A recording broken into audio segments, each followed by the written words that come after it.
CIC Lyonnaise de Banque accompagne les entreprises et les acteurs de l'innovation depuis 160 ans.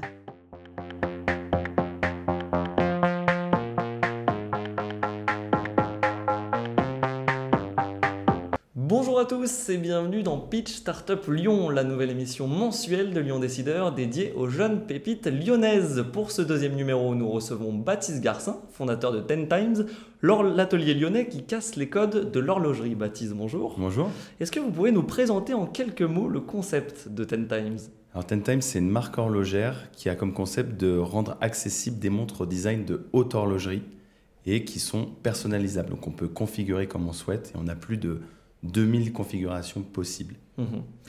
On rappelle que vous êtes diplômé de l'INSA, que vous avez quitté votre job d'ingénieur en janvier 2021 pour créer 10Times. Comment est-ce qu'on passe en quelques mois d'ingénieur à horloger ? Alors pour passer vraiment de créer sa boîte et en plus dans l'horlogerie, je suis d'abord passé par une case où j'ai testé de créer une entreprise en parallèle de mon travail d'ingénieur. Et ensuite, c'est la passion horlogère qui m'a poussé avec le Covid, tous les changements qui se sont amenés à cette époque-là, à me dire, allez, je me lance à fond dans l'entrepreneuriat et qui plus est dans ma passion. Donc la passion de l'entrepreneuriat et la passion de l'horlogerie qui vous a que vous avez depuis tout petit ?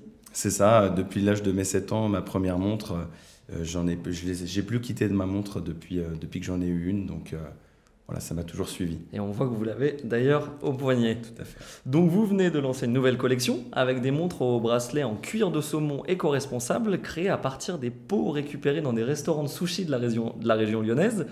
L'objectif c'est quoi ? C'est de bousculer les codes de l'horlogerie, d'être précurseur d'une horlogerie moderne, responsable ?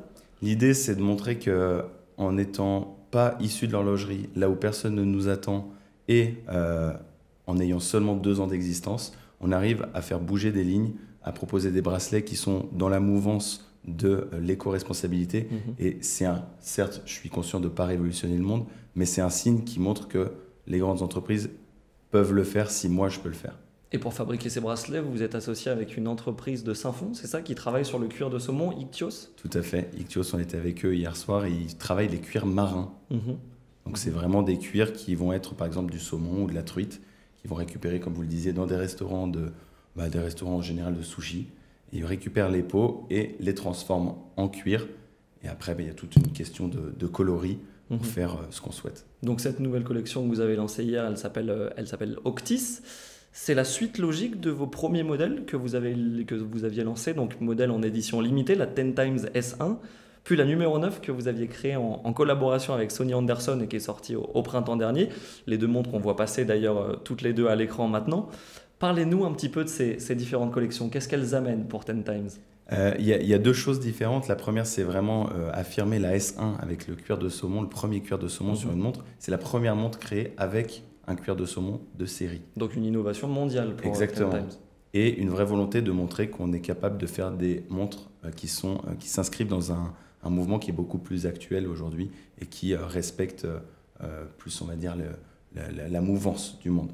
Et la deuxième, c'était une opportunité de travailler avec quelqu'un d'exceptionnel, Sony Anderson. C'est une star à Lyon. Lui, il a bercé mon enfance, donc ça, c'était un mélange de choses vraiment sympathiques et le courant a tellement bien passé qu'on a décidé de travailler ensemble. Comment est-ce qu'elle a été rendue possible, cette collaboration avec Sony Anderson, pour vous, le fan de l'OL ? Eh ben, la chance qu'on a aujourd'hui, c'est qu'on a les réseaux sociaux et notamment pour les chefs d'entreprise, c'est extrêmement important de les utiliser. Et sur LinkedIn, je me suis rapproché de Larissa, qui est son agent, et avec qui on a discuté et on s'est rencontrés. Le contact est tout de suite, le superbe contact dès le début. Et de fil en aiguille, on a discuté de ce qu'on pouvait faire ensemble. Donc toutes les montres 10Times sont aujourd'hui assemblées dans votre atelier du 6e arrondissement rue Cuvier. Elles sont vendues entre 600 et 1500 euros, c'est ça ? Combien de ventes par mois réalise 10Times ? Est-ce que c'est chiffré, ces objectifs-là ? En fait, aujourd'hui, on est vraiment sur un système de configuration de la montre, hormis pour les séries limitées, mais c'est une configuration figée, donc c'est un petit peu dedans.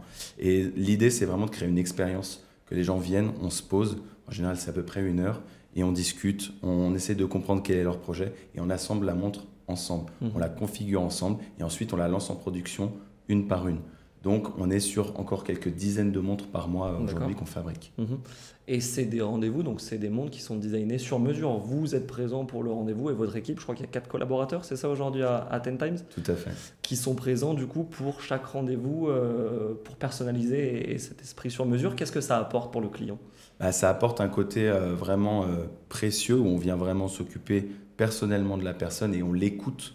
Donc parfois on a des clients qui viennent avec une configuration et qui en fait quand ils viennent les essayer et qui regardent sous nos conseils, etc., ils se disent heureusement que je ne l'ai pas prise parce que c'est vraiment celle-là dont j'avais besoin. C'est une expérience qui est extrêmement importante pour nous. Et les prochaines ambitions de 10 Times, donc on parlait de plusieurs dizaines de ventes par mois, c'est d'arriver à combien de ventes? Est-ce qu'il y a des objectifs d'arriver en boutique aussi chez des horlogers lyonnais Alors aujourd'hui, l'idée c'est vraiment de pouvoir rendre accessible, c'est le mot d'ordre chez 10 Times. 10 Times, ça vient de 10 fois plus accessible. Donc c'est rendre accessible ces montres-là. Maintenant, on veut vraiment conserver au maximum cette proximité avec rester accessible à nos clients. Donc on va commencer par ouvrir être dans des points de vente à Lyon, ce qui fait qu'on ne va pas être trop loin et si on peut rencontrer les personnes, c'est encore plus simple. Ce sera à quel horizon cette arrivée dans des points de vente lyonnais? Normalement septembre. Normalement septembre, très bien. Écoutez, merci beaucoup Baptiste Garcin pour ces précisions. L'actualité de 10 Times est donc à retrouver dans le prochain numéro de Lyon Décideur, sur notre site internet lyondécideur.com et nos réseaux sociaux LinkedIn et Twitter. Quant à nous, on se retrouve le mois prochain pour une nouvelle émission. À très vite dans Pitch.